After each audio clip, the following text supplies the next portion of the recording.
Hello అండి, అందరికీ నమస్తే. Welcome to our channel. ఈరోజు వీడియోలో ఎక్కువ ఖర్చు లేకుండా చాలా సులభంగా ఎక్కువ టైంలో అయ్యే స్వీట్ రెసిపీ ఎలా చేయాలో తెలుసుకుందాం. అయితే ఈ స్వీట్ రెసిపీ చూడ్డానికి తినడానికి అచ్చం కాజు బర్ఫీలా ఉంటుంది. పిల్లలు ఎంతో బాగా ఇష్టంగా తింటారు. ఇంకా ఏమాత్రం ఆలస్యం చేయకుండా వీడియోలోకి వెళ్ళిపోదాం. ఒక కడాయి తీసుకుని అందులో 2 కప్పుల మరమరాలు వేసుకోవాలి. దీన్ని కొన్ని ప్రాంతాల్లో బొరుగులను కూడా అంటారు. మరమరాలు, మురీలు, బొరుగులు. 2 కప్పుల మరమరాలు ఒక బాండీలో తీసుకుని లో ఫ్లేమ్లో వేయించుకోవాలి. మరమరాలు వేయించేటప్పుడు లో ఫ్లేమ్లో పెట్టుకోకపోతే ఈజీగా మాడిపోతాయి. వీడియోలో చూపించేటట్టు మనకి వేగిందా లేదా తెలియడానికి చేత్తో నలిపినట్టయితే మరమరాలు పొడిగా అయిపోవాలి. అంతవరకు వేయించుకోవాలి. ఇందులో 5 నుంచి 6 జీడిపప్పు పలుకులు వేసుకోవాలి. అయితే ఎక్కువ జీడిపప్పు పలుకులు వేసుకోక్కర్లేదండి. కాజు బర్ఫీ టేస్ట్ వచ్చేటట్టు చేసుకుంటున్నాం కాబట్టి 5 నుంచి 6 వేసుకుంటే సరిపోతుంది. స్వీట్నెస్కి 1 కప్పు పంచదార వేసుకున్నాను. ఇష్టంగా తినేవాళ్ళు స్వీట్నెస్ ఇంకొంచెం వేసుకోవచ్చు. ఇందులో 6 నుంచి 7 ఏలక్కాయలు వేసుకోవాలి. ఈ మొత్తం ఇప్పుడు మిక్సర్ జార్లో ఫైన్ పౌడర్ వచ్చేటట్టు మిక్సీ చేసుకోవాలి.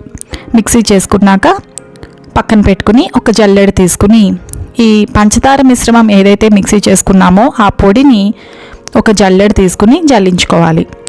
మనకి బర్ఫీ చాలా స్మూత్గా ఉండాలి కాబట్టి పలుకులు లాంటివి ఏమీ పైన ఉండకుండా ఇలా జల్లెడలో వేసుకుంటే ఫైన్ పౌడర్ అనేది వస్తుంది. ఇదే విధంగా మరమరాలు కూడా మిక్సర్ జార్లో వేసుకుని మిక్సీ పట్టుకోవాలండి.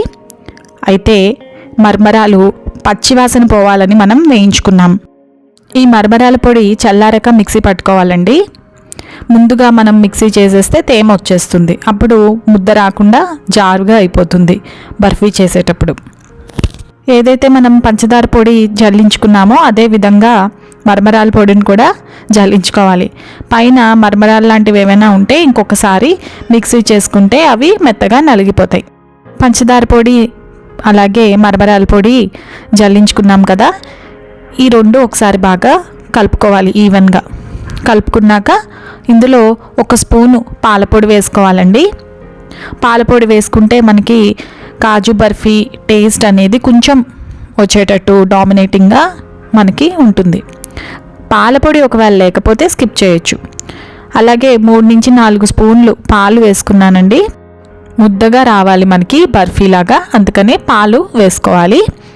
ఒకటి గమనించాల్సింది ఏంటంటే పాలు మనం ఎక్కువ పోసుకున్నట్లయితే జారైపోతుంది. అవసరమైనంత వరకు మనం చపాతీ పిండి ఎలా తడుపుకుంటామో అదే విధంగా పాలు కొంచెం కొంచెం వేసుకోవాలి.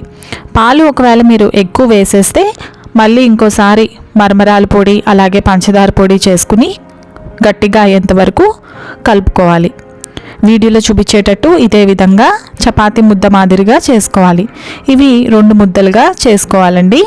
ఇప్పుడు ఒక ప్లేట్కి నెయ్యి రాసి మళ్ళీ ఈ ప్లేట్ మీద ఒకసారి మనం ఏదైతే ముద్ద చేసుకున్నామో అది మెత్తగా నలుపుకోవాలి. మనం ఇలా మెత్తగా చేసుకోవడం వల్ల ఏమవుతుందంటే బర్ఫీ అనేది స్మూత్ టెక్స్చర్లో వస్తుంది. ఒకవేళ మీకు ప్లేట్ మీద ఒత్తుకోవడం కష్టంగా ఉంటే ఒక బటర్ పేపర్ తీసుకుని బటర్ పేపర్కి నెయ్యి రాసుకుని వీడియోలో చూపించేటట్టు చపాతీలాగా చేసుకోవాలి. మరీ పల్చగా కాకుండా మరీ మందంగా కాకుండా మీడియంగా మనం చపాతీ చేసుకునేటట్టు ఈ మిశ్రమాన్నంతా అదే విధంగా చేసుకోవాలి. అయితే ఇప్పుడు మనం వీటికి కార్నర్స్ అనేవి కట్ చేసుకోవాలి. కార్నర్స్ అంతా కట్ చేసుకుని మనకి కాజు బర్ఫీ షేప్ వచ్చేటట్టు కట్ చేసుకోవాలండి. అచ్చం స్వీట్ షాప్ స్టైల్లో మనకి ఈ బర్ఫీ చూడ్డానికి కనిపిస్తుంది.